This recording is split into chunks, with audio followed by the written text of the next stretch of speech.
Je vous propose de prendre la direction de l'Élysée à Paris où nous retrouvons Louisa Abrit. Louisa, c'était annoncé, remaniement aujourd'hui du gouvernement français. Pas de liste officielle dévoilée pour le moment, mais quelques noms ont commencé à fuiter. Oui, effectivement, il devait arriver hier, mais il a su se faire attendre. D'ailleurs, il n'est toujours pas officiel. Les noms sortent au compte-gouttes dans la presse. Ça met peut-être d'ailleurs en lumière quelques désaccords en coulisses entre le président de la République et sa première ministre. En tout cas, nous avons déjà quelques noms. Ce qui est sûr, c'est qu'il y a du changement au ministère de la Santé, alors que François Braun se disait encore ce matin plus que jamais à la tâche. C'est Aurélien Rousseau, l'ancien directeur de cabinet d'Elisabeth Borne, qui prendra sa place.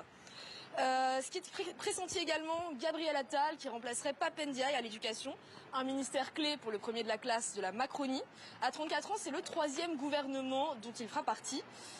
La présidente du groupe de la majorité à l'Assemblée, la députée Aurore Berger, est quant à elle récompensée certainement pour son assiduité à défendre la réforme des retraites, puisqu'elle remplacerait Jean-Christophe Combes au ministère des Solidarités.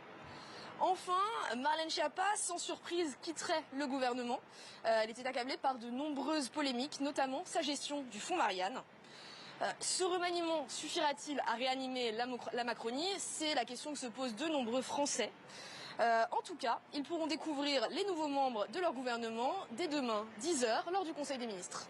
Merci beaucoup Louisa Abrit à l'Élysée avec Charles Exclus. Et bien entendu, cette liste sera définitive et officielle dans les heures à venir. Et puis sachez qu'Emmanuel Macron prendra la parole dans les prochains jours. Le chef de l'État doit, selon l'Élysée, rappeler le cap qu'il s'est fixé d'ici à la fin de la semaine.